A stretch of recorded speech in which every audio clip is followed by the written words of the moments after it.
kasama si Miss Tony Lopez. It's so beautiful sa programang ito. Life is always beautiful. Nangunguna sa balik, opinyon, musika, impormasyon, komentaryo at serbisyo publiko. Ito ang DZME 1530, Radyo TV.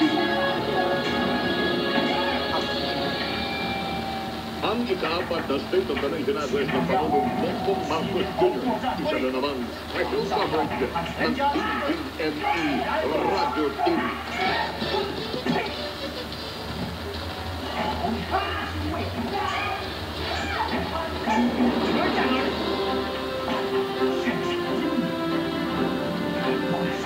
Tatlong minuto po nakalipas sa alas 3 ng hapon. Ilang minuto na lang, partner, no? Inabangan natin ang ika-top 22, 23, 24, 25. Ika-apat po na State of the Nation Address ng Pangulong Bongbong Marcos Jr. Kung sa term, partner, this is the third.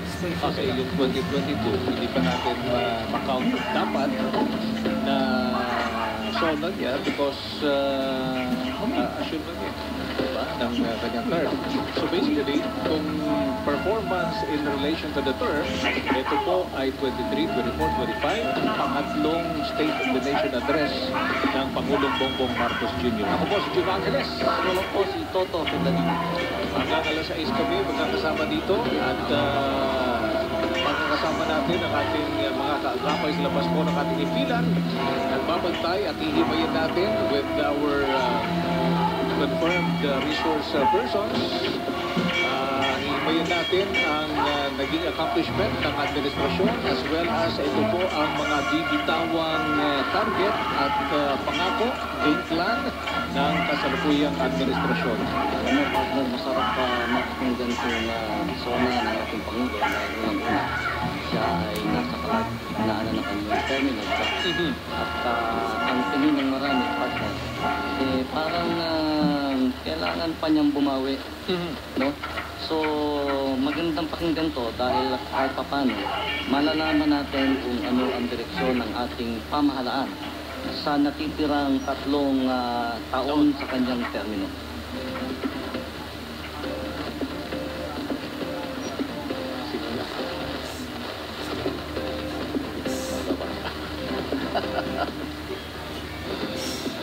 Sige po, may konting technical glitch lang.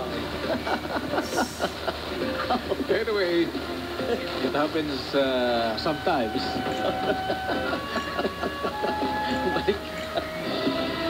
Alright, pambungad po na balita mula sa labas ng ating himpilan, 850,000 FFP na ipamahagi ng DSWD sa mga nasalanta ng bagyo at habagat. Nasa linya po natin si Melanie Ocampo. Melanie. Yes, June, umabot na sa 850,000 na family food packs ang na ipamahagi ng Department of Social Welfare and Development of DSWD sa mga mamamayang naapektuhan ng bagyong Cristina, Dante, Emong at ng Habagata. Sa panayan ng DSWD Secretary Gatchalian, ilang oras